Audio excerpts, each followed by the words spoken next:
Is Mo Salah the best footballer in the world? Right now. Is he the best footballer in the world? Right now. Me personally, I would say he's best player in the league. I think he's the most informed player in the world right now. Yeah, that's why I was like, yo, right now. But if you were to say to me, which player do you want in your team, Salah or Messi? I'm not being funny. I'm choosing Messi all day long. Welcome to Hit the Bar. We are live. We're in person, bro.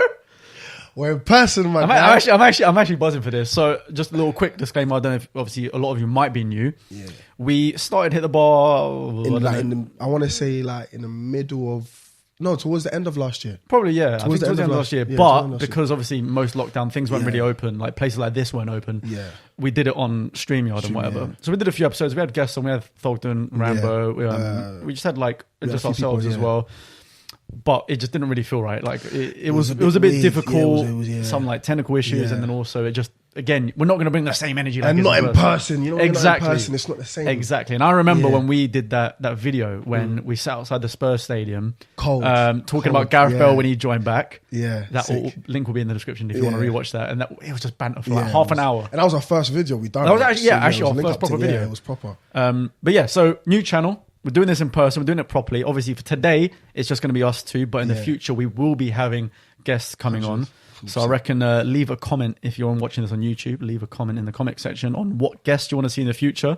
And you might as well subscribe as well, since it's a new channel, new venture. And hopefully your favourite guest will be on. I'm feeling good, man. I'm feeling great, man. Here in person, man. We spoke about this as well. Long time. This has been a long time in the making. And we spoke about actually doing this in person. So I'm just happy to get it too. I'm happy to talk about Spurs, happy to talk about music, happy to talk about everything, man. And that's it. That's basically the premise of this. Hit the bar. Obviously, we're going to be talking about football, talking about music, drinks, just like pretty much anything. Anything to do with culture, anything we want, basically, and whatever guest.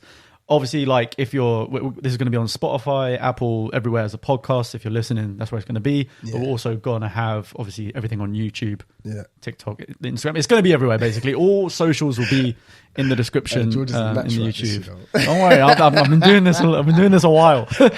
I've been doing this a while. 100%. But I think we might as well start off like kind of introducing ourselves because. Not everyone might know. They might not know who I am. They might not know who you are. 100%. Might be completely new. So I don't know if you want to kick things off. Me, Shay, because I remember walking to a game and someone was like Mitchie. Mitchie! You know what I'm saying? It's like, so me, Shay artist. I'm a musician, but obviously man's a Spurs fan as well. Come on. And and I'm just all for it. Like everything that me and George were talking about, football, music, it's just like what we talk about anyway. So it just makes sense that we kind of brought it, to the camera and actually just gave everyone a chance to kind of see the inside and how we actually do this. Do you know what I mean? 100%. Yeah. And in case you don't know, George Achille, I do a lot of like... Of course they know, man. Don't be silly, man. Don't be silly, man. Of course they know, man. I mean, obviously I film vlogs for Spurs games primarily, but in terms of like work and stuff, like I'm an editor for Calux, YouTuber, one of the biggest in the UK. Used to edit for the F2 Freestylers, biggest football channel in the world, I think. Yeah. And one of the biggest was in the UK. Strong, boy. CV strong. CV strong. But yeah, man, I'm basically just an editor, videographer. Yeah. We, like one of our... Wait, was that actually the first time we met? Yeah. No, when we did the Bale video. No. Yeah, that was the... I think we did it in the same... Was it the same day? It might have been. I think it was the same day, It might have been the same day. We definitely did the video outside the stadium. That was the first time we met. Yeah. No, it was different because we had Sam there as well. Yeah, it was a few days after we did the video. So basically as well, if you haven't seen, one of the first times we linked up, I don't know if it was the very first, maybe it was the second, I can't remember. When Bale came back to Spurs last year, obviously, we thought, well, okay, we've got incredible rapper over here. Yeah, come on. Myself behind the camera and editing. Solid. We turned the track around about Bale. It's called Bale is Back. It's on, I think, my YouTube channel. Yeah. The link's in the description if you want to see that. On YouTube you're able to see it a bit now. If you're listening on Spotify, then go check out on our YouTube channels. Real talk, I really missed Bell. It didn't feel real when he left for Madrid. But now he's paid Bell for Bell, so now I'm just gassed that he's back for the Kings. Yo, it's been a long time, but he's come back home. I know that he's going to do bits and he's only back here on a season loan. But we basically turned around in 24 hours a whole music video about Bell coming back. And like, I'm not even being biased. It was hard. It was actually sick. It was actually sick. I did that. Like, we just spoke about it, and I was like, yeah, I'm just gonna whip. Like, it was such a fun you turned thing around to do. so quick, and then mad fun to do. We filmed a bit outside the Spurs stadium. We did a bit. So little context. My uncle's the chairman of Haringey Borough Football Club, which is literally like down the road from Spurs. We filmed it in a stadium there, which was pretty sick. All in one day. Turned it around pretty much the next day, and then got it out like by the end of the week, sort of thing. So that was a lot of fun, man. I definitely want to do more stuff like that. No, 100%. It was actually fun doing it, and even cause I definitely know the first time we met properly anyway was when we did a video with Sam. Yes, yeah. That was the first time we actually properly, and it was like it must have been around the same time because we were talking about Bale, Region, and everyone like signing. And that was like we had mad fun doing. Yeah, you know what I'm saying. So bear in mind that was the first time, pretty much the first time we met as well, and the bands was already flying. We've been doing it, so it just made sense. We just brought that's why I'm looking forward to this because we can just chat whatever we want, and hopefully with like big guests as well. No, 100%. But I think just to kind of this will be like a usual icebreaker that we'd have with guests, but we're going to do it for ourselves now. Yeah. So we're going to go through our favorite artist, favorite drink, and favorite footballer. Ooh. And we're going to take it segment by segment because there's a little bit we want to go in. So I want to ask you who, I guess right now, who's your favorite music artist apart from yourself? I know you got your own songs on repeat, man. My favorite music artist. Oh, that's hard, bro. It is a tough question. Hard, you know, I don't even think I have a favorite artist. You know. I might be with you on that one. I don't even think I have a favorite. I think I have like songs that I like that I always will love and have loved, or I just have like songs that I like in that moment. But I don't know if I have a favorite artist that I think like for me right now, I don't have anyone current that's like 100% taking that first of all. Like I like Dave's new album when that dropped. So I'd say he's probably up there. I think AJ Tracy's always going to be up there for me because I feel like anything he drops, like I'm always listening to. But again, like I don't really have a favorite artist. Like a favorite artist right now. That's the thing. So let's say because obviously a lot of people might feel the same way. So who would you say that you feel like if you see that they dropped a song, like, I'm reloading it, I'm checking it straight away. Let's say that then. If you don't have a favorite artist. Because some people will have a favorite artist. Yeah, I think. Well, I kind of have a favorite artist of all time. Yeah, but it's not my favorite artist now. If that makes sense. That makes a lot of sense. I'll say it. Kanye West is, in my opinion, my favorite. He's my favorite artist of all time. Yeah. Like back in the graduation, college dropout, all those days. Like he was my favorite artist. But he's obviously definitely up there though. But right now, like I wouldn't say he necessarily hits as much. But that's what I'm saying. It's a bit weird because I don't necessarily like his current stuff, but if we're talking all time, I'd say he's my favorite. Do you have anyone that's like always going back to, no matter who? Like I'm always going back to, like without a doubt. I feel like Drake's another pretty. Nah, Drake's up. No, 100%. Like obviously, pretty obvious one. Obviously, even just growing up, do you know what I mean? Drake's obviously up there. Do you know what I used to like bang out a lot, like during school, was Skepta. Swear. And I feel like when I was at school. I wouldn't have got that from you, Seriously? No, 100%. Obviously, like you know what I'm saying, but I wouldn't have got that. No, I know, obviously, like you like what you like, but I just wouldn't have. To be fair, I definitely probably look like a guy that's like an indie, indie rock. Probably listen to Arctic Monkeys on the weekend or something. Alright, don't you just look? No, Busted is the one. Busted was the one. That was the one. They had bangers though. They're hard. But yeah, I would say it's mad that I'm going to say Drake and you're going to say Kanye because of the whole. Well, we're going to go on to that in a second. We're going to go on to that in a second. I would. Yeah, if we're talking on that level, then yeah, obviously I would say Drizzy. I would prefer. You know what I mean? Shout out to Nike as well for the knock tongue. Jeez, let's go. Biased, but yeah, I would definitely say that. I think it's a weird because I think Drake is such an easy person to hate purely because he's like at the top, which people just love to do. People love to hate whoever's at the top, but let's be real, man. He hits in every genre. He puts out a Spanish tune. He puts out. He was rapping in Arabic. He was like. And there's a few like joints on his new album, like 7 a.m. in Bridal Path, like that type of songs. I'll definitely like what I was saying earlier. Like I can go back to in a random and just listen to. Do you know what I mean? You know what? That reminds me. Do you know who I'm actually listening to a lot now? Which is actually weird that it's now that I'm doing it. I'm listening to a lot of Pop Smoke now. Swear. Yeah, like obviously I listened, like obviously R.I.P. when he was alive. I was listening to. Oh, sorry, and the Pot of Paper project as well. Pot of Paper dropped a project as well. Thanks for waiting. That's what I've been banging out as well. But yeah, Pop Smoke. Swear you've been banging out now. Yeah. Yeah, I don't know. It's like the past few months. I don't know why. I just like I listened to him a bit before, Yeah. but then for some reason I just started listening to a couple of tracks. And I was like, oh, you know what? Let me whatever. Yeah. And then because I use Spotify, like, of course, yeah. it always is like they now make like artist mixes. Okay. Because I always listen to the daily mixes normally, which just kind of categorize stuff, but they do artist ones now. Yeah. And so there was like a Pop Smoke mix came up, and obviously it's a lot of his songs, but then a lot of other, like similar artists as well. So I just started listening to it, and then you got into it. Just got into it and just started banging out. Yeah, that happens with me. That happened with me and Nipsey, but it just so happened. It was after his passing, so I get what you mean. It wasn't because he died; it was more so just because it just popped up. Like, yeah, that's the same. Yeah, it just popped up. Which is like if they were still alive, you know, then it would have been a case of okay, I'm catching on now, and I'm going to listen to it. You know what I mean? So it's just what it is. But yeah, those are two. So you're saying Kanye, and I'm saying Drake. Okay, well, we might as well get onto that conversation because we wanted to talk about it, right? What? Okay, so their albums, Donda and Certified Lover Boy, came out probably about a month ago now. Yeah, a month ago.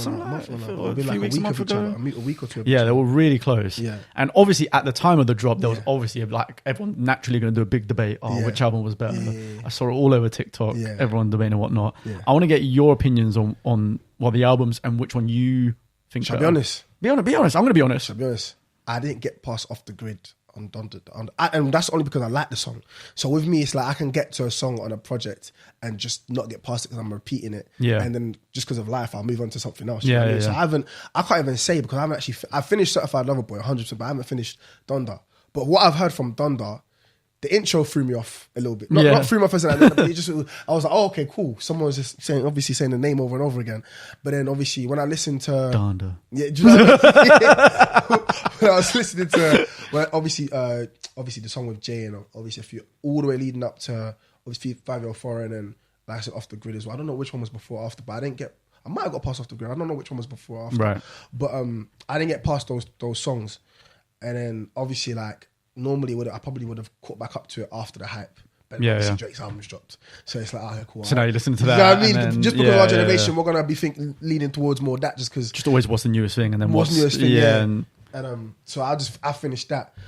But yeah, everyone was then saying, oh, which one's better straight away? Which one do I think is better? Which I just very quickly, I found that weird as well. Why do people always like? It's almost within the first few days, you've got to know which one's. You got to listen to it multiple times before making a proper opinion. It's impossible.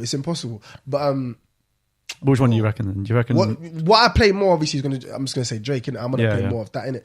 But like I said, I do like Off the Grid, and I do like. Bro, I'll be real, bro. I don't even know if it's the same artist. I don't know if I know Playboy Carti was on Off the Grid. No, is it Playboy Carti? I think. I'm not too sure. I can't even remember which one. Yeah, see what I mean? But I definitely did like that. Some songs off of Donda as well, and I do like obviously named after his mum. So I did like that. But yeah, no, I naturally just everyone around me as well. Even though when I'm out and I'm not playing it, everyone's playing Way Too Sexy. You go on Instagram now. DJ Khaled's got his. I was at wireless when it was. Everyone's saying that's the WAP for men. I'm telling you, like I see man them like too sexy. Like it's mad, bro. It's mad. And when you see DJ Khaled out in the car and he's got his tits out, the weird, and he's doing the dance, it makes the song sound better, bro. But the weirdest thing for me is like anytime I hear that, I keep thinking of Shrek because I think he was in. Don't quote me on this, but it was like the I'm too sexy for my show. That thing was in like Shrek 2 or something like that. So every time I think of the sample, I'm like, hold on, that was in. But they flipped it. It's funny though. It is a funny track. Yeah, no, 100%. What would you say is your favorite out of the two though? I'm gonna be real with you. I think both albums are mid. I don't think either of them are that good because.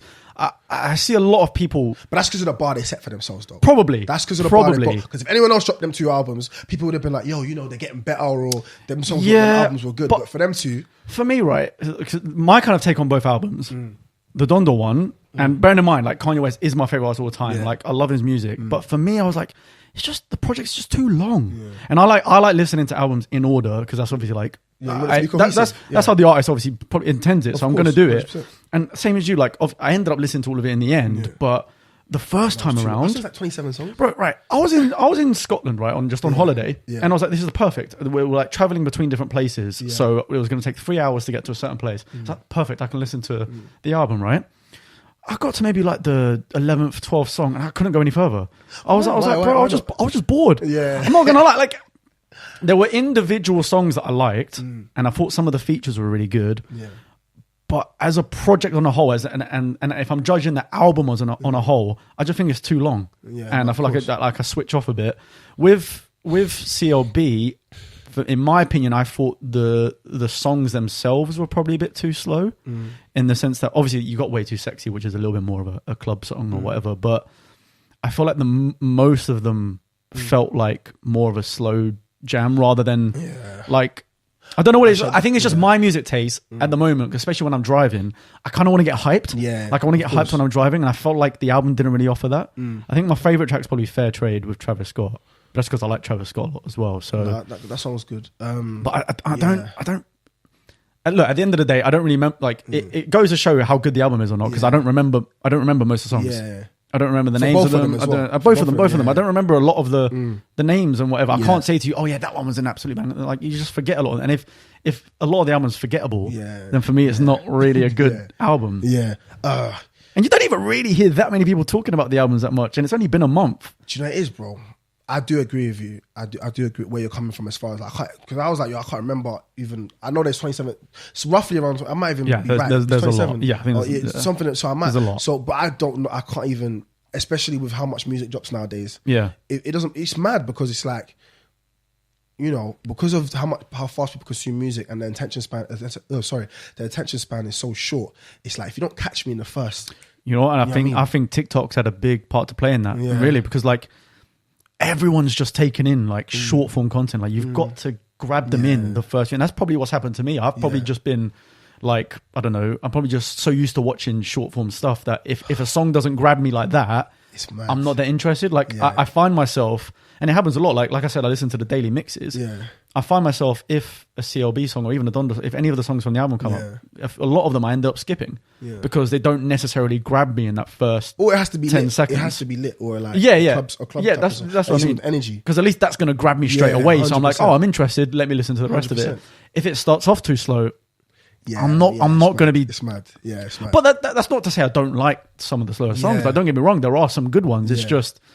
I don't know, man. It's just not. I think it's just the standard of the like you said. You named College Dropout, Late Registration. Yeah, it's true. Look at Graduation. It's true. We are talking about fantasy, like these are some of the best two of the best ever. You know what I'm saying? So it's like, bro, when you compare them, it's going to be hard for anyone to, especially as you're getting older and as your hunger's starting to get fed. As you get, I don't know how certain people what they go through, but obviously, like for example, if you set a target and you get that and you start to reach all your targets, you never know, you might feel like shit, man, like the hunger's going, do you know what I'm saying? You might not have the same hunger you had when you were 21, do you know what I mean? So it's normal for some things to become lackluster, you know what I'm saying? And you know what I genuinely believe, and this is just kind of, I guess it's just my opinion, let us know in if you're watching this on YouTube in the comments, but I feel like people are just doing better off of releasing singles now and getting more popular releasing singles and like albums, because think about all the people that have blown up over the last year. Lil Nas X, Jack Harlow, all these people, they released a single that banged on TikTok, and then that's kind of blown them up, and then they don't really need to release albums; they just need to release catchy singles. If people can buy into your story, like if you have, I wouldn't necessarily say, if you have a bit of substance as well, like people can actually, because if you just have a one hot single and it is what it is, and obviously people will just come to you for that, but I feel like people can buy into you as an artist. Like there are artists obviously still doing their thing, do you know what I'm saying, that are still going in. Like you said, you mentioned Dave's album, and obviously Dave. Yeah, I thought Dave's album was sick. That's probably my favourite one of this year so far. And it's about the project. Like the whole project's got to be good, and like obviously he puts a lot of meaning into it. Even the singles were lit though. If you look at Clash, Clash was sick. The singles were hard, so. I love the dance as well. I feel like talking about like Call of Duty for the whole track was quite jokes. Yo, it was hard. That dance video was hard, bro. I was like, yo, mad creative. But there are still artists, obviously, you know what I'm saying, that you can buy into their story and obviously have a solid fan base. Yeah. But obviously, aside from that, obviously, like you said, I do agree with you. Like, it's kind of like a singles era. It's very micro. Yeah, I reckon if you're a new up and coming artist or you want to be discovered, from what I can just see, just being a consumer, I think you've just got to nail that one single that's going to bang, whether it be on TikTok or even just whatever platform you want to put it out on.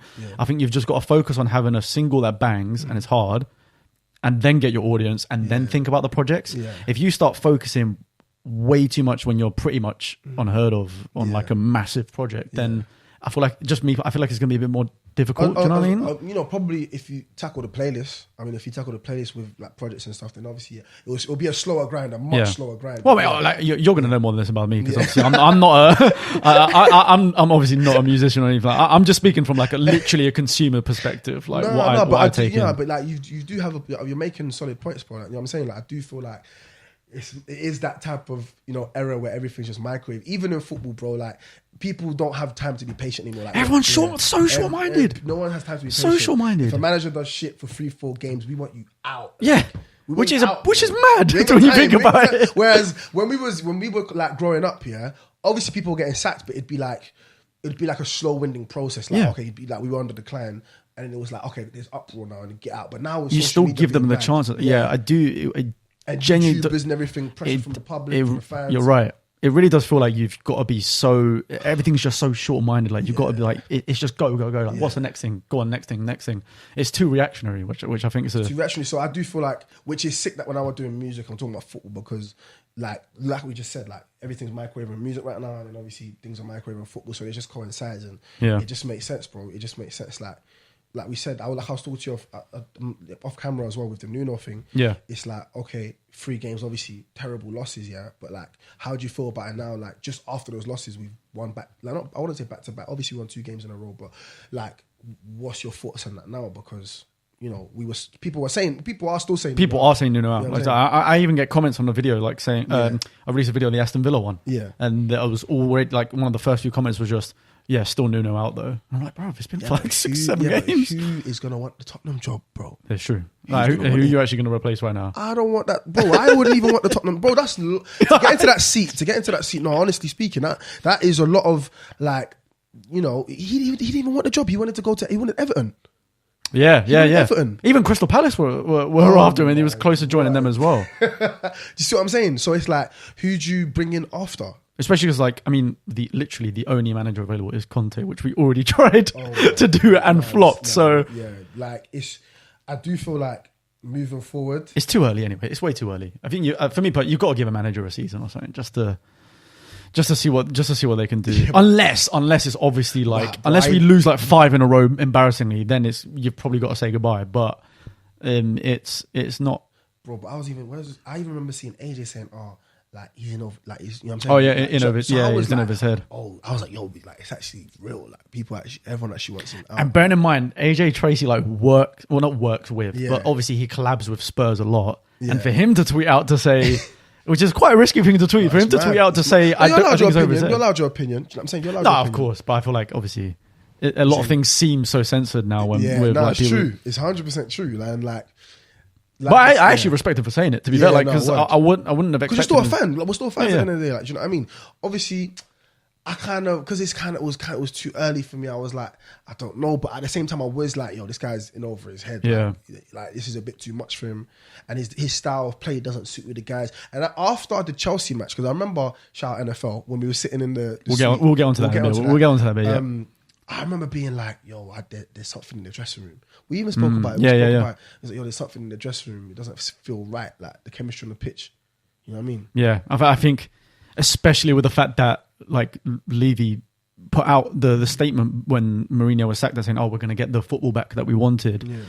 And yet they hired a manager that was kind of known for defensive counter-attack. He was basically Mourinho, but without the trophy sort of thing. Yeah, and without the accolades. And exactly. Which is like, it felt weird. And then you could kind of see that in the beginning games because, we won 3 games in a row, 1-0.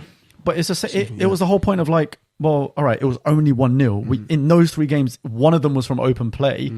And if you actually watch the games, we weren't really in control. It was kind of like we defended well in moments, and then scored 1 goal, but we didn't really create that many chances, which is a bit worrying. Yeah. Bearing in mind, we're supposed to be this free-flowing attacking team, like back when Poch has, got us playing tiki-taka, moving up and down, high press.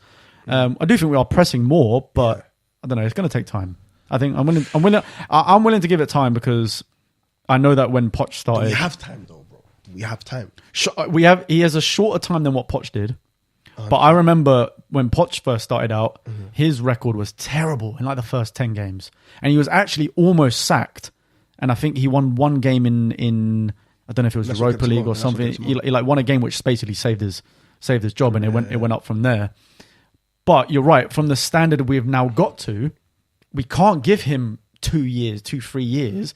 We've got to start seeing changes this season, because realistically, whether we look like it or not now, we have to be getting back into the Champions League. That's what the whole stadium was built for. That's what it was all built for. Yeah, but you know, it is with the way the league is looking this season. Yeah, like, I don't think we're getting. Are we gonna? We're in Europa Conference League. No, but what I would take this year though is if we get into a Europa League spot and win a trophy, because we always want that though. Yeah, I know, but that's realistically showing progression. Because at the end of the day, if he doesn't achieve that, then he's no different to any other manager we've had previously that's not performed. What trophy though? Because what, Carabao? No. I think it's got to be because we're not good enough to challenge for FA Cup right now anyway. I think FA Cup because FA Cup you can, because you got to be quite lucky with the draw. Yeah. In some instances, if we get drawn Man City, it's game over. But like as we saw in the final last year. But for me, I think obviously we can't be picky on what trophy we win. Exactly. If we win the Europa Conference League, great, because it's just a trophy to win. But I'm not necessarily saying it's a good trophy, if that makes sense. We're almost expected to win it. Like us and Roma are the two favourites. No, but you know what it is? I will take that. I'll take that. I will take that, bro. Me personally, it will show more progression than, like you said, just getting a coming League spot, sixth, Champions, seventh, or something like that. Like, so I will happily take that, some silverware at least. And I do feel got to get over the line, of winning something, and then you can start building momentum. And I do feel like we'll put some gasoline in our squad. Yeah, definitely. This is what is, and because right now you look at who's really won outside of Tottenham. Who in our squad has won trophies? Hugo Lloris has won a World Cup. That's about it. But that's obviously not. That's not even league. That's not league football. That's to do with. So it's like France. With that being said, do they even know? Do you know what I'm saying? Obviously, of course, you want to win trophies, but there's something I would imagine. That if you've won silverware before, that you know the feeling of it, and you know how to compete, and you know the level at which you need to compete. You know what I'm saying? This is why, I was half happy with our transfer window, and then half not, because I'm glad that we got rid of some of the players that we did, because let's be honest, we had to get rid of a lot of deadwood.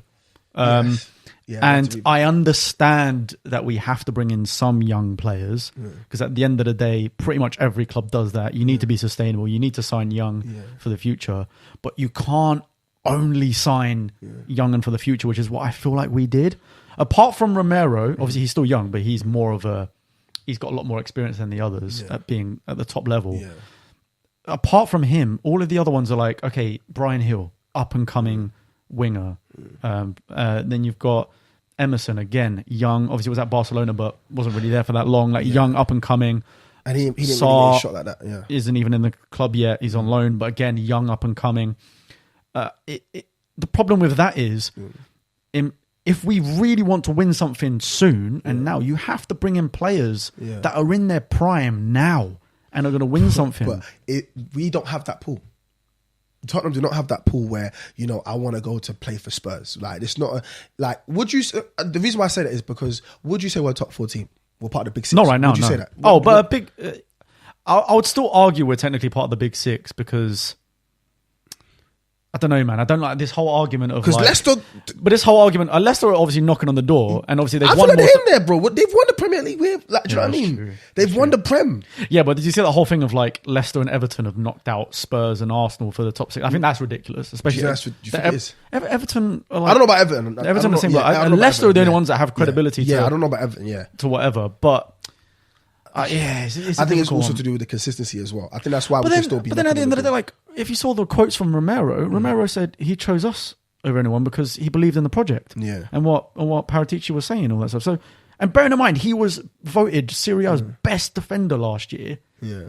Best defender by a mile. What level player you want, because obviously you have someone like Kane who wanted to leave. Yeah, true. Do you know what I mean? So it depends what player. Obviously, like you've mentioned, there are players. Okay, this is an example then. Just as a little thing, this exact player might not be the right one, but just an example, all right? Still signed the young players like Brian Hill and whatever, and then obviously we've got Romero, 50 mil, and we all know that realistically, Dyer and Sanchez probably aren't it, even though they started off the season well. Long term, they're not it. We need another centre back. Yeah. Probably next summer, I imagine we'll get one. Why didn't we get Boateng on a free? As in, because because we'd have already signed young players as well. That's fine. We've got young, energetic players. But then you're also signing an experienced player that's won pretty much everything for free. So it's not exactly going to be expensive. I understand with him in particular, there may be issues around injuries. I'm not saying he is the answer. But just an example, like, why aren't we looking at certain players like that were available for a free that we probably think, you know what, we actually do have a... Because what, didn't he go to Lyon or something like that? We definitely could have... You know what? Then we're just going to have to wait and see for the next transfer window. Yeah. The January transfer window. That's the only thing. But our policy has always been just sign young, hopefully sell for profit in the future. But that's not going to win you anything anytime soon. Because the problem is, right, they're thinking, oh yeah, but in 5 years we'll have a really good team. Well, no, because what's going to happen is they'll just move to a bigger team and then we'll just sign another 18-year-old for the next 5 years. Exactly, and it will just keep on going like that. So I do get what you're saying as far as signing someone in their prime. And they don't necessarily have to be the biggest player in the world. No. It just needs to be a good... I'm not saying Varane either because obviously I think he's out of our depth for us. But I meant at least what Man United did was they spent a lot of money on Sancho, which is a young up and coming great player. But he's on fire. He was on fire when they signed him. But then they signed a 27-year-old Varane who's won 4 Champions League and however many La Liga titles. 27, he's like barely hit his prime. So they've signed a winner and someone that's experienced in the role. But we won't do that. We won't sign someone that's necessarily won something experience. Like even for example, Inter Milan, we were after Lautaro Martinez to go as a striker, winner, just won the Serie A last year with Lukaku up front. We potentially could have signed him, but again, it was another situation. We didn't want to sign the extra. We didn't want to pay the extra 5-10 mil for him. Do you know what I mean? Like we always just seem to be this little bit out. Skriniar the year before, top player, would fix our team immediately. Again, didn't really want to spend the extra 10 million euros to sign him. So do you think that's around Levy then? Potentially, yeah. I think it's more... I don't know if it's specifically him, because I think... Well, yeah, okay, obviously he's got a big part in it because he's the one that signs at the end of the day. It's his money. But you've also got to look at the scouts and the people that like Hitchin and Paratici, because they're the ones that are really deciding what players to look at.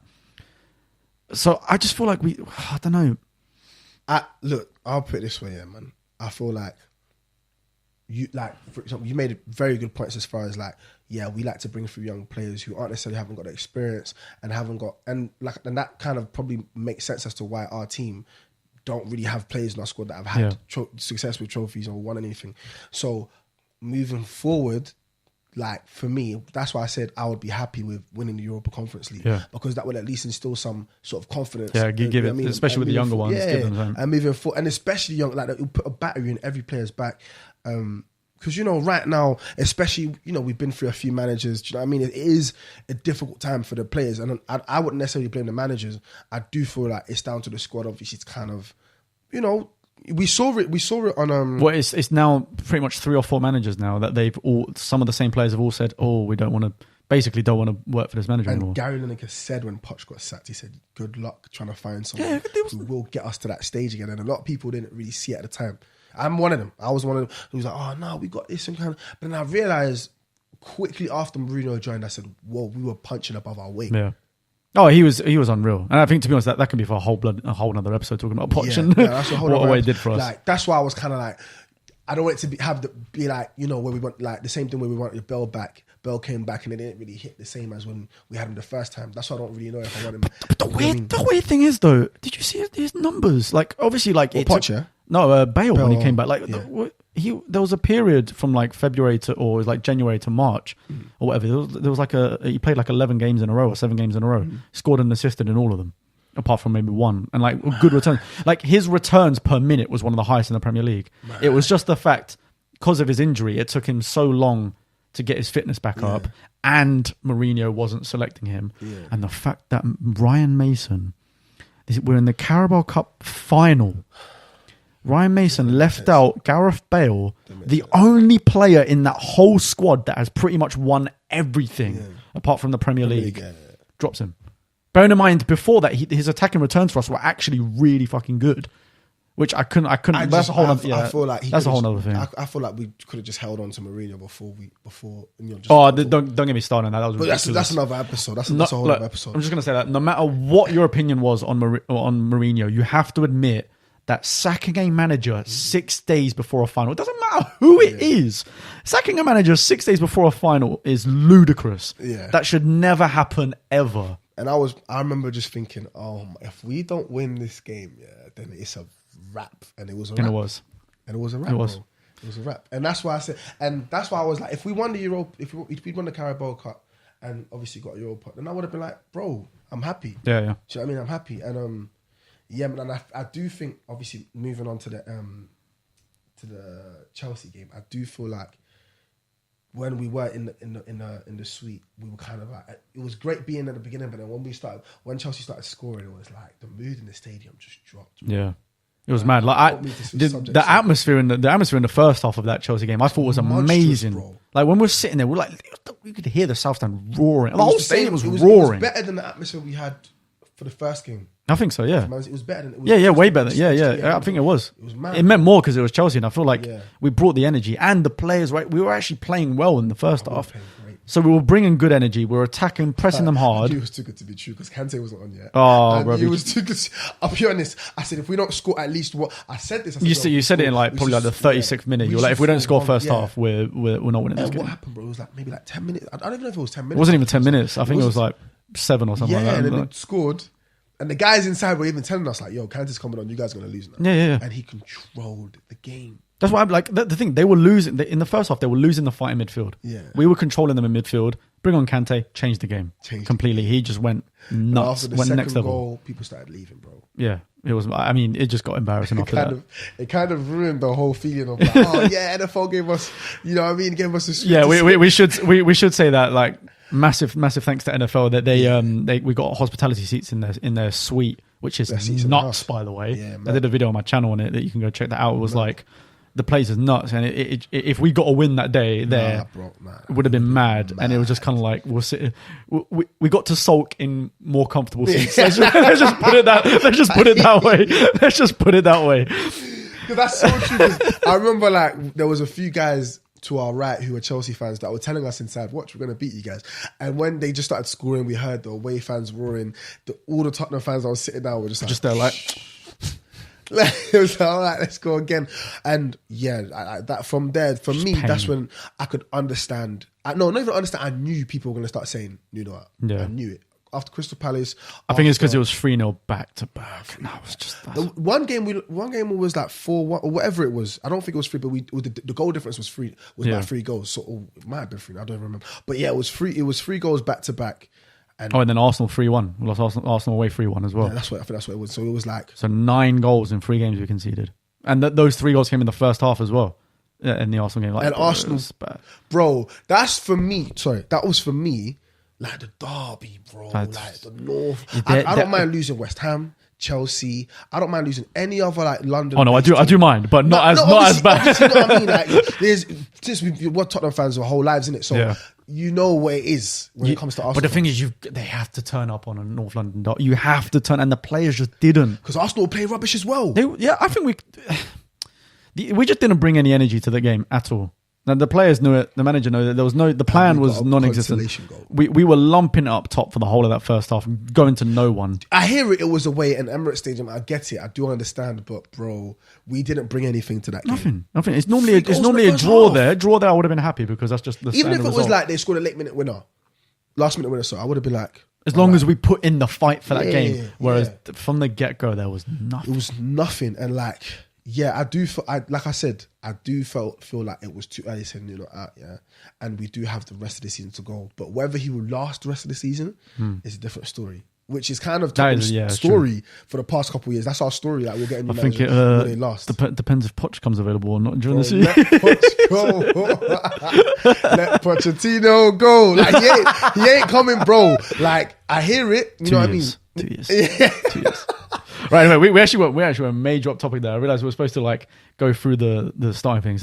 We'll go quickly through this. Like favorite drink, because we did the whole favorite ice and it ended up in the football talk somehow. It was mad. That's what I love about this. We could just chat whatever.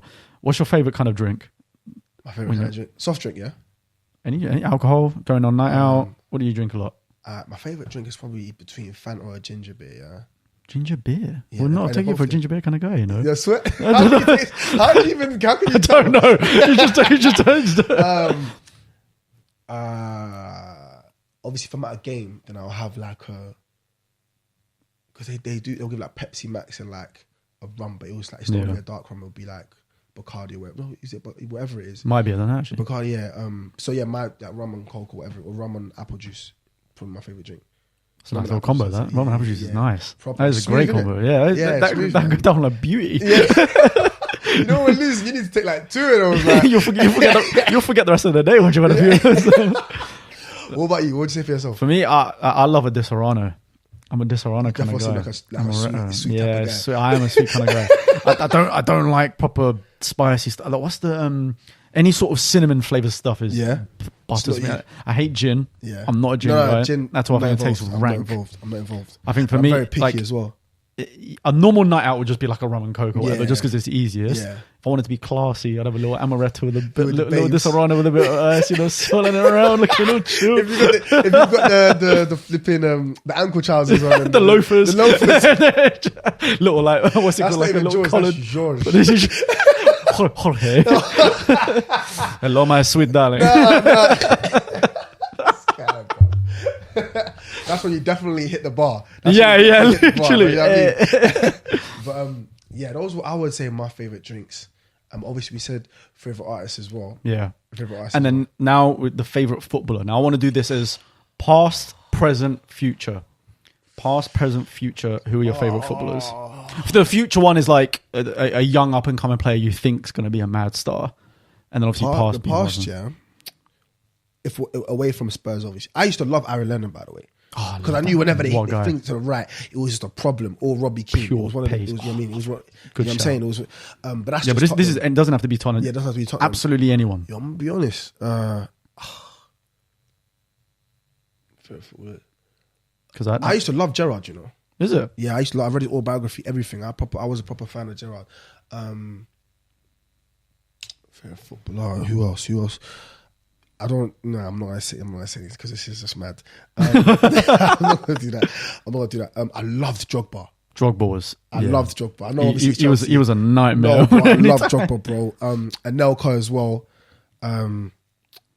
Scholes, I proper obviously Ronaldo. Yeah. I got to pick one though, innit? Do you know? Okay, yeah, no. You pick your one. Ronaldo then. Yeah, I'm gonna say Ronaldo. Yeah, I would say Ronaldo.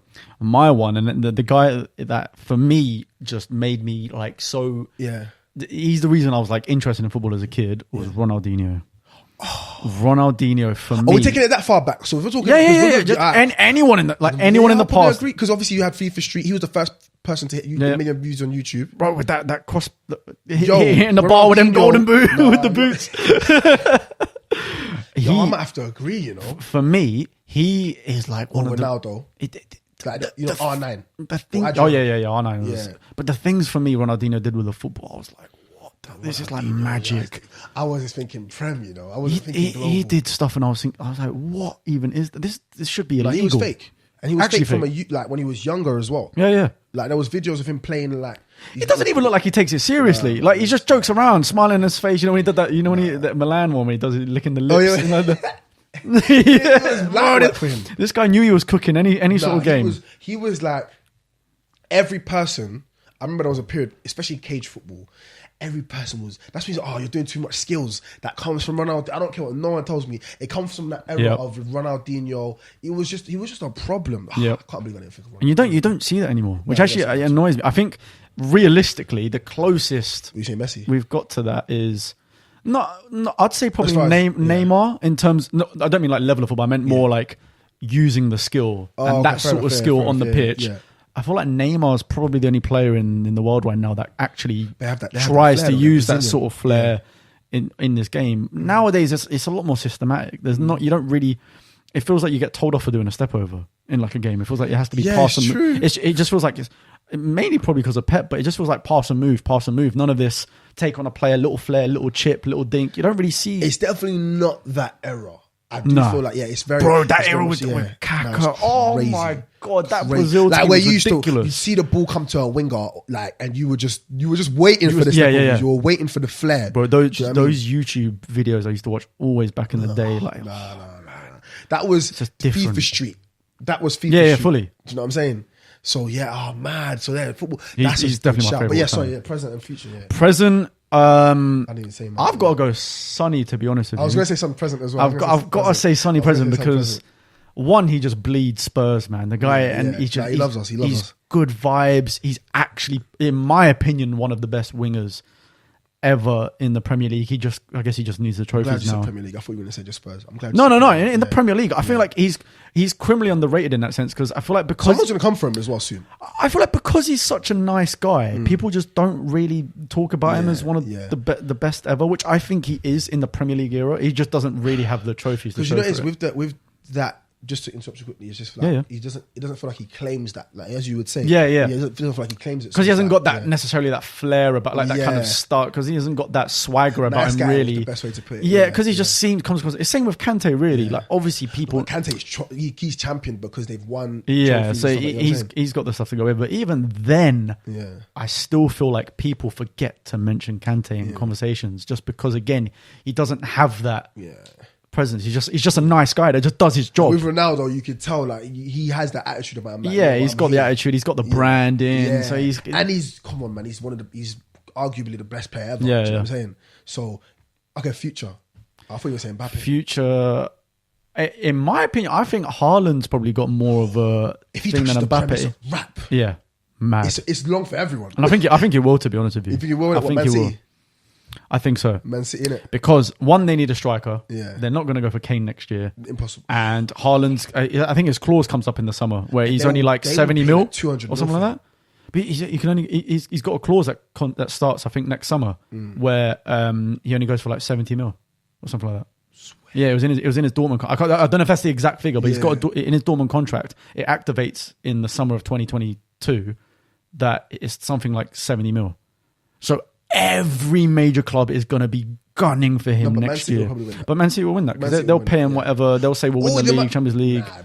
And realistically, they're the only ones that actually need a striker now. Yeah. And if he comes to the Premier with that man, and they do have world-class players in Man City. Bro, can you imagine De Bruyne assisting Haaland every week with them robotic arms, the way he's sprinting down? Grealish. So Jackie boy. Yeah. Sorry? Little Jackie boy. No, I love Grealish. So what would I say? Yeah, so I was going to say Mbappe. So who do you think? Bro, you're just... I would say Mbappe though. Or unless... Mbappe is definitely obviously like... I just think, for me personally, I think Haaland in terms of the goals scored, like I think he's going to put in some serious numbers in terms of goals scored.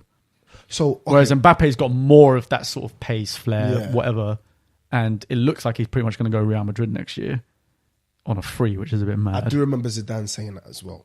Like, being, you play for PSG. But then at the same time, Real Madrid probably, obviously, like, it would bring in, as far as marketing and whatnot, business-wise, it would make a lot of sense because once, a lot of people, once Messi and whatever left La Liga, it's kind of like, do you know what I mean? Memphis has kind of gone over there and done his thing, and it is what it is. But other than that, no one really checking over there anymore. I might be wrong, but I don't really feel Benzema's doing well, but it's not Messi, Ronaldo levels. It's not that. Do you know what I mean? When Messi and Ronaldo were there, we knew what the Liga was. Even us over here, we'd still find ways to watch the matches over there. Now of course.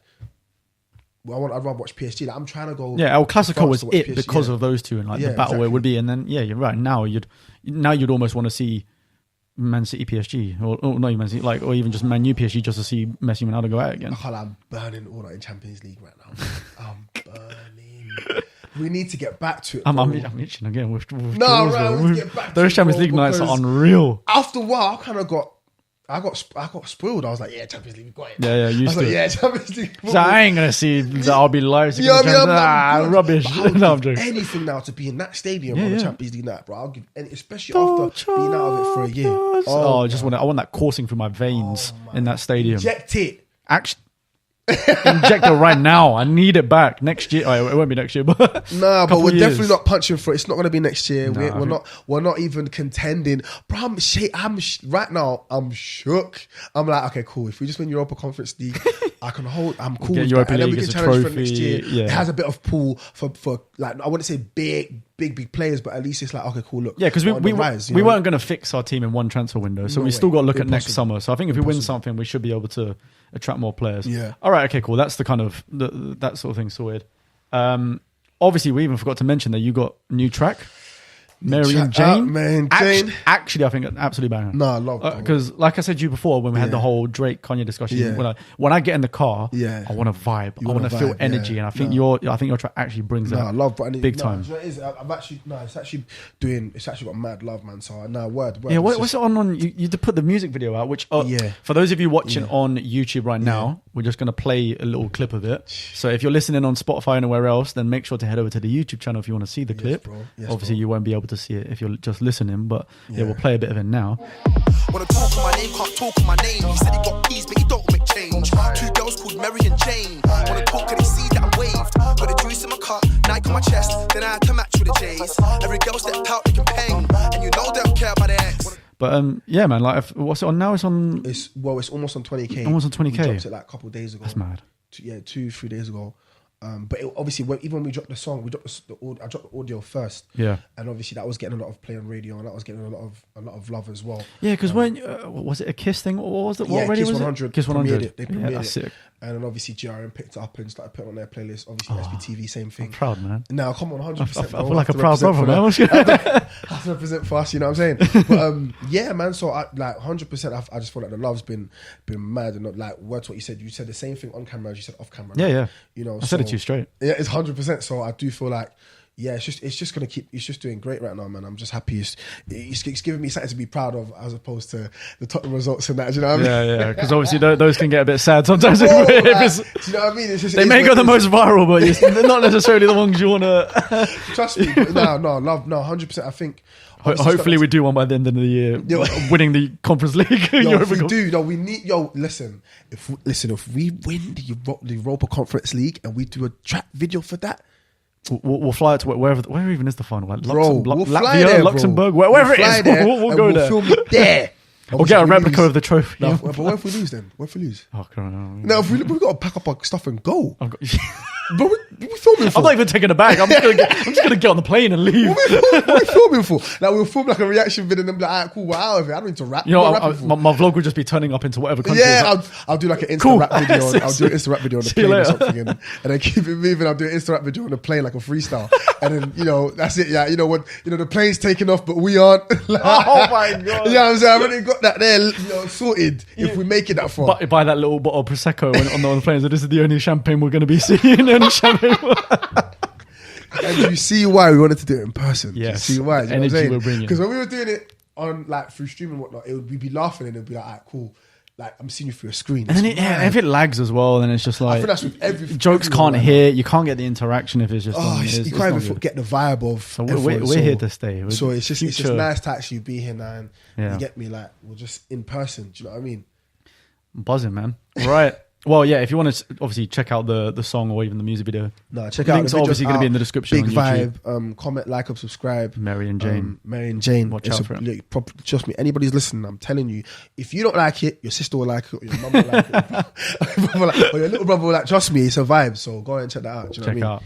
Cool. Right. So we kind of accidentally went into talking about obviously football and Spurs and whatever. We actually covered a lot more Spurs than I was expecting us to, but there was a lot that needed to be said. Word. But there's a couple of things I want to hit on. So we're going to kind of finish off this podcast on the football chat.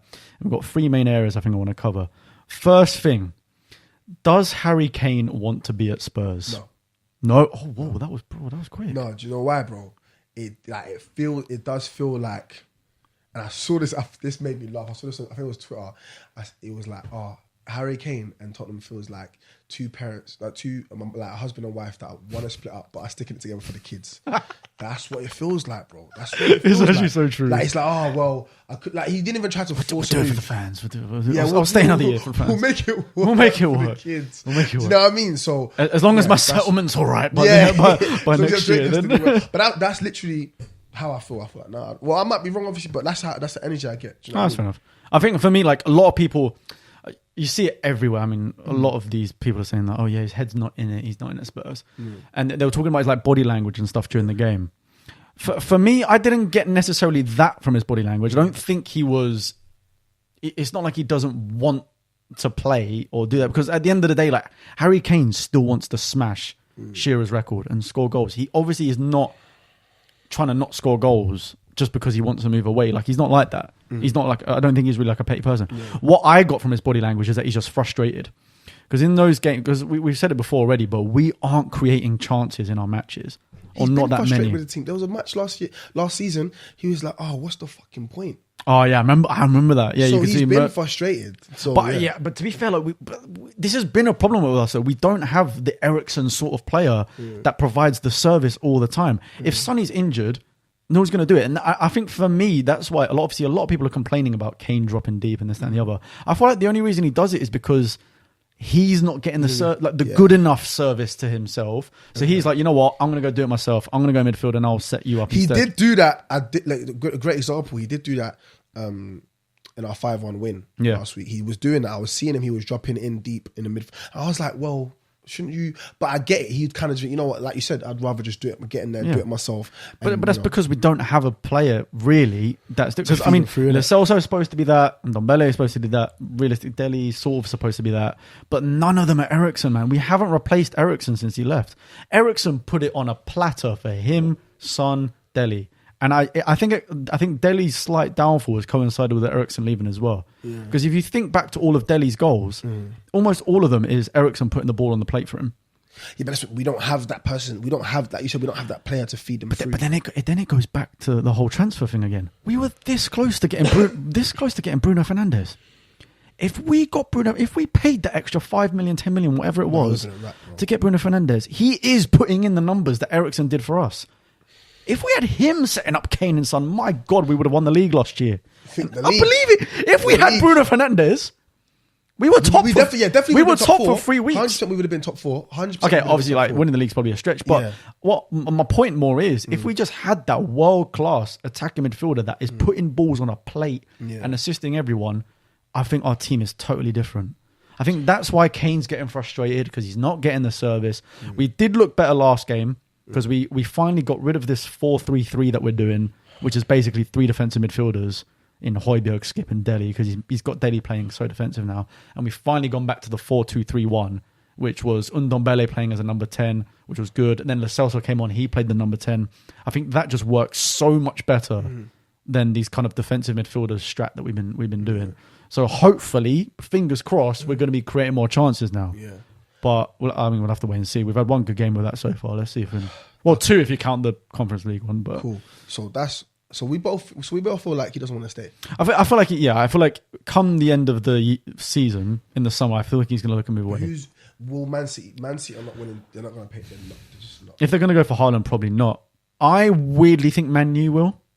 Now I know they've got Ronaldo now. I was hearing that last season. I know they've got Ronaldo now, but Cavani. Obviously, he signed his year extension, so I'm pretty sure Cavani's contract ends in the summer. Yeah. So, I don't think they'll extend his one again. So I think he'll leave. Yeah. And Ronaldo at that point will only have 1 year left. And obviously, he's still doing incredibly well. But again, he's like 37 or whatever. He's still quite. And don't get me wrong, he is still performing really well. And he's still got a few years in him. But they're going to be thinking a little bit to the future. Like they're still going to need a slightly longer term option. Yeah. And even then, Kane will be 29 by then. He's still got easily 3 more years at the top, easily, providing injury things. Yeah. So I think, and with the amount of money Man U splash, I reckon Man U will probably go for him. If City don't. I don't feel like he's staying. That's what I'm... No.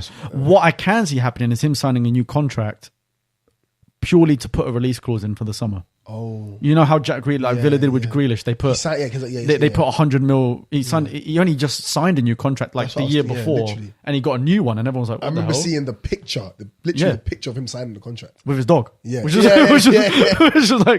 one of the weirdest things. But So but they put 100 mil release clause in. I reckon it will probably be like an 80 mil release clause for Kane in the summer. I reckon there'll be something like that. And they'll pay. Man U will pay that. Man U will pay 100%. They paid 100 mil. Oh well, no, they now paid like 90 mil for Sancho. They'll easily pay 80 mil for Harry Kane. Well, so I think that can happen. I don't think he wants to be at Spurs, but I do think he's professional enough, and in the fact that he wants to smash the goal scoring record, that he's still going to try scoring. He's not petty. One thing I have to respect about he's not petty. And we got to remember as well, the last time he had this sort of, he didn't score in the first 4 games in the Premier League, he ended up winning the Golden Boot in the end of the 16-17 season. Or was it 17-18? Basically, around that period, he didn't score in the first 4 games, still won the Golden Boot. So I think he'll still turn it around. He'll still turn it around. Once he gets in his bag, it's a wrap. And we're still finding our feet. Final one on Spurs, and then we're going to do one more of a kind of another Premier League sort of topic, right? Yeah. What current Spurs 11? Who do you think are in our best Spurs 11 right now? Who would you want to see starting in like an important game? Or just like, well, pretty much any game, but let's just say Premier League game, got win. Yeah, Son, Kane. Straight. Pretty standard. Let's assume 4-2-3-1. I'm just going to fly everywhere. Okay, go on. Son so on Tanganga. Yeah. Would you want him right back instead of Emerson? Because he's been that's the thing. He's been kind of playing right back recently, and I'm not sure if he's going to get in this team as a centre back again, unless we play 3 at the back, which we haven't. Assuming 4-2-3-1, it's between Tanganga and Emerson for right back for me. Emerson looked good against Villa. Be honest, who would you choose? Nah, this is mad. I got to pre it. Hold on. That's tough. I really, really like Tanganga. Mm-hmm. And I thought he looked class against City, put Grealish and Sterling in his pocket. What did you think about him against Zaha? Yeah, it was just... that was the inexperiencedness coming out of him. I think it was just him being a bit rash. Cool. I still think he's a good player. Yeah. I just think he's not that experienced yet. And again, he says himself he prefers to play centre-back. But he's not really going to play there. He's going to play right back now. As a right back, I was really impressed with Emerson against Villa. Yeah. I think it's probably still a bit too early to say. I would just rather put Tanganga there because I feel like he's probably more solid. He's got the fans on his side as well. Yeah. He's just more solid. You know what I mean? I can go with Tanganga. Who's your centre back?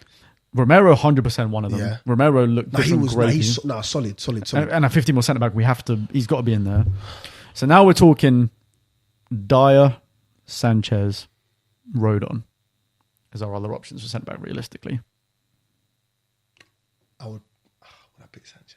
You probably need the microphone close to you, but sorry. I want to say Sanchez. You want to say Sanchez? I want to say Sanchez.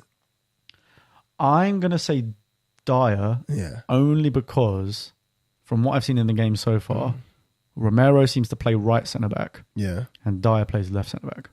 Whereas Sanchez normally also plays right centre back. I was just going as far as just like just who you think's about. Yeah. But if we're talking obviously compatibility, that's a good point actually. I do think Sanchez definitely has more, and Sanchez is a centre back at least, whereas Dyer isn't really a centre back. Yeah. He was a defensive midfielder. We turned into a centre back. He'd been saying that. I think he'd been saying that. Yeah, I don't want either of them. I would want Rodon to be this other centre back that is like great for us, but then we haven't seen enough of him, so I don't know. Left back. I'm gonna say Dyer because I just think Dyer and Romero probably complement each other a bit more than Romero Sanchez. That's what I'd say at least. Will you say Romero Sanchez? You reckon? I was say, just because who would I rather see? A centre back. You know what I mean, Reguilon left back. That's not even up for discussion. Luis in goal. That's pretty much an obvious one. 2 DMs or two centre mids. I'm going Skip and Højbjerg. But you're going to say Højbjerg. I was just about to say you're going to pick Højbjerg. But Højbjerg, I would want. He's like I said this during when we was on what game was it? I forgot what game it was. But I was like, yo, whenever Højbjerg come on, he fights, bro. Yeah. He fights. He's got that leadership characteristic. That's the one thing I can pure love, passion. Yeah. I just think Skip and Højbjerg work well with each other. Yeah. It's because Skip literally just sits and holds, and actually defends really well. Yeah. And then Højbjerg is now got that more number 8 role, and he's a great passer. He had with Denmark. Passer. Yeah. And so he's getting forward a bit more, and he scored the other day because of it. Yeah. Got in the box, scored a goal because he's got more freedom to get forward now. So I think Skip and Højbjerg, they complement each other really well. Okay, so where'd you go from there? Then we've got 3. So I'd go Son on the left. Yeah. Bergwijn was doing better than Lucas before he came back. I'm going to pick Lucas, man. You're going to pick Lucas. I think I'll go Lucas as well because I think his energy's nuts. I think Bergwijn, we've got... I see that bald head step on the pitch. I'm like, yeah, bro. I'm like, problem. Coys. Problem. He loves Spurs as well, man. He loves Spurs. Like these guys, Son and Lucas, I can tell they love Spurs. Pure passion. You could tell. You could just tell they love the club. So I think those 2 out wide. Obviously, Kane up top. Yeah. I think this number 10 role is the most complex one for me because it's either Ndombele, Lo Celso, or Dele. In my opinion, I think at the moment Ndombele. Swear. It goes in Ndombele, Lo Celso, and Dele. Yeah. That's what the order it goes in. Is that what you would say? I'd say Ndombele, Lo Celso, Dele. Yeah. Is what I'd say. Only because I think Ndombele offers that sort of flair. Yeah. And he's almost untouchable when he has the ball at his feet. We all know he needs to work on... He's not incredibly athletic. No, but that's the thing. We all know he needs to work on his fitness. That's why it's a bit of an issue because he's been playing a lot more games recently, which is good. Bro. We need to give him more. But the thing is with Lo Celso, I think Lo Celso could be that good number 10. Mm-hmm. But like the others as well, I think he's wildly inconsistent. I was going to say that about Dele though. Oh, that's why I think Dele's last. Dele for me, it hasn't been hitting for a long time. And bearing in mind, this number 10, whoever plays in this number 10 role has got to provide the assists and set up plays. And out of those three, I think Dele does it. Dele has sparks. He does have sparks in games, like one or two. And it's the same with Ndombele has it in sparks as well. Like when he has the ball, you think, and he does something flary, you think, this is sick. No, but why can't you do it for 90 minutes? Because, like, for example, he won't do something. And if he does, he will fight for the ball back. Yeah. He will fight. But like, I feel he hasn't had a lot of those moments where it's like, I feel like Dele's had a lot more of those moments where it's like, Dele, all you have to do really is... frustrated. All you have to do is... And he hasn't had those moments where he's made up for it. Whereas Ndombele, like you said, with the flair and everything, it kind of equals out. Do you know what I mean? And he kind of reminds me, when he's on the ball, he reminds me of Dembele a bit, where if the ball's at their feet, they've got the ball, no one can tackle them. He knows what to do. They're untouchable. Yeah. And you saw it in Villa, he like outturned like 3 players and had a shot and got. The shot wasn't great, but the way his movement when he has the ball is unreal. It's just everything. It's just off the ball. Yeah. You see, he doesn't necessarily. But how is the fitness not there? You're pro. No, but you know what? But you know what I'm liking though? We're playing him a lot more, and he's gonna get there. Yeah. I feel like the problem is with him is that he plays one game like last year he played like one every 5 matches, and if that, probably less than that. He played one every 6 or 7 games. You're not going to get match fitness from doing that. Especially at this level. Match fitness is totally different to just normal fitness in training. Like it's hard. You've got to be playing consecutive matches and a lot of minutes to get there. And I like that Nuno's been more consistent and played him the last 4 or 5 games because that should hopefully, fingers crossed, build up his match fitness.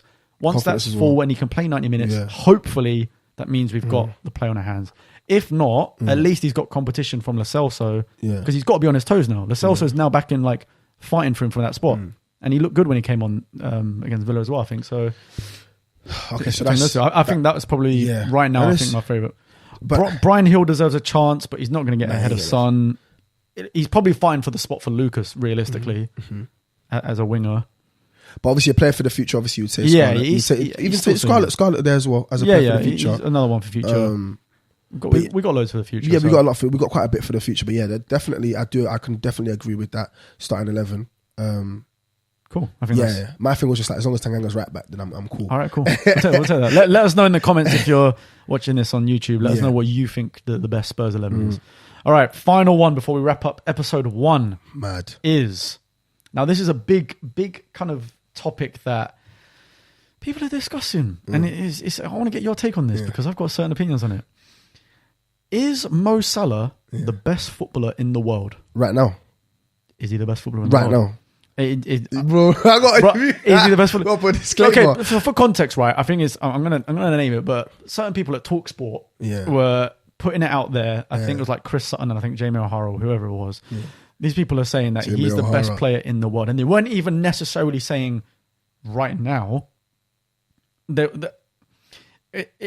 not. It's hard to explain. They're basically trying to say that he is the best player in the world. Well, I think best player in the world. Me personally, I would say he's the best player in the league. Yeah, in my opinion. Okay, are you just looking at it? Because this is why I think there's a really big debate about it, right?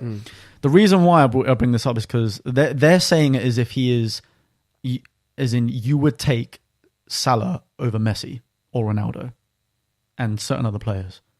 That's what they're kind of saying. They're saying he is the best player in the world. Yeah. You would take him above anyone else in Europe or in the world. Let's say he's too prolific, man. You know what, bro? Because I'm going to be honest with you. Messi had a slow start at PSG, bro. I know, but Salah's a very much.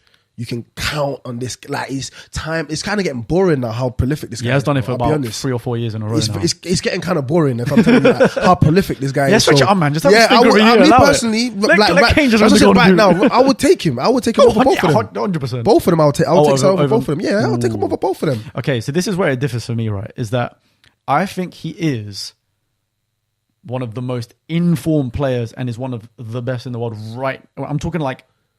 That's what I said right now. But that's what I mean, like off of form and of the start of the season, he's obviously one of the most informed players in the world. They're title contenders simply because...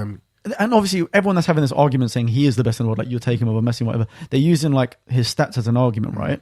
I saw this the other day, and they did a list of like the most prolific players at the moment, like this season. Yeah. Benzema's above him in terms of goals and assists so far this season, right? I'm pretty sure that's correct. I saw it in an article somewhere. So by everyone's logic with Salah, surely that means Benzema's the best player in the world. But then you're not going to say Benzema's the best player in the world, even though he's having an incredible year. But I think that's why I think like it's not based off like me personally.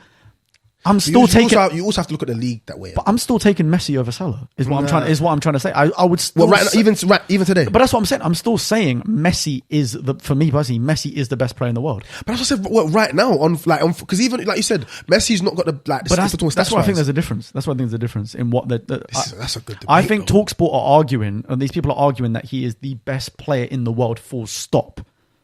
I think he's the most informed player in the world. Yeah, that's why I was like, right now, because obviously he's got more goals and whatever than Messi and whatever. Yeah. But if you were to say to me, which player do you want in your team, Salah or Messi? I'm not being funny. I'm choosing Messi all day long. I would obviously Messi, and also the reason why I was saying that is because, like you said, it's more than just one player. You said there's more than just one player, Messi and Ronaldo. There's more than just Messi. Yeah, it's more than just them. That's just the basic example. So it's just like, that's why I was like, yo, right now, and like that's what it's also the leagues. Like we have a lot. The league, like Premier League right now is mad. So the fact that he's still doing what he's doing at this level, there's no denying it. I'm not saying he's not. I'm not saying he's not one of the best. Hey, listen. I'm not saying he's not one of the best. I need to get this across. I'm not saying he's not like one of the best. Yeah. Obviously, he is, and he is performing incredibly well right now. But I feel like the people also the consistency. It is the consistency. I just think people haven't worded it properly. I think he's definitely. Yeah, but can you say this the same season thing for so Benzema far for the past few seasons? Stats wise, if you're going to say that, I think not necessarily. Maybe because they may have been saying that based off of, like we said, like I said, Salah's been doing. He's been doing this. Okay, maybe not Benzema. Okay, let's think of this example. Right, this is where I think form comes into a big factor. Right. I would still argue, and again, this is just me personally. Yeah, I would still say Kevin De Bruyne is the best player in the Premier League. Now, the thing is, right? Obviously, hasn't started off anywhere near as well as Salah. But this is what I'm saying. Form is obviously plays a big factor. At some point this season, Kevin De Bruyne is going to hit a mad run of assists, goals, whatever, because City tend to bang later on in the season. So then I would still, which is true. If you were to like say, let's make a list of the best players in the league, I would still put De Bruyne above Salah. I think for me personally, I think De Bruyne is the best player in the league. But if you're just going to talk about the last few weeks, then yeah, Salah, because he's been putting in the numbers. So why didn't they say that?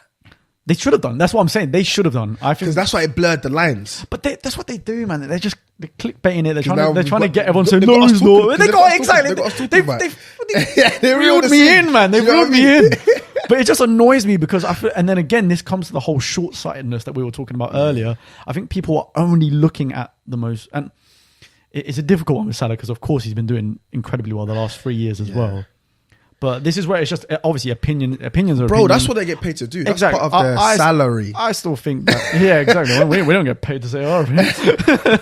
But yeah, I just personally would say that I still think regardless, De Bruyne's a better player in the Prem. But of course, you've got to admit that Salah has. Either way, the players that we're putting in this conversation, you can't be mad at either or for picking. No, you can't. You can't. It's literally just preference at the end of the day. It's just whoever anyone. Because like we saw what Salah did last weekend. That was dirty, bro. I've been watching it over and over. I'm like, he's like zigzagging. This guy he put them on skates. Like he's unreal. Yeah, do you know what I mean? So for the gassed up fan, they probably would say, "Oh, if Son did that, bro, come on." Yeah, like, you're right. I'll probably be saying he's the best player ever to exist.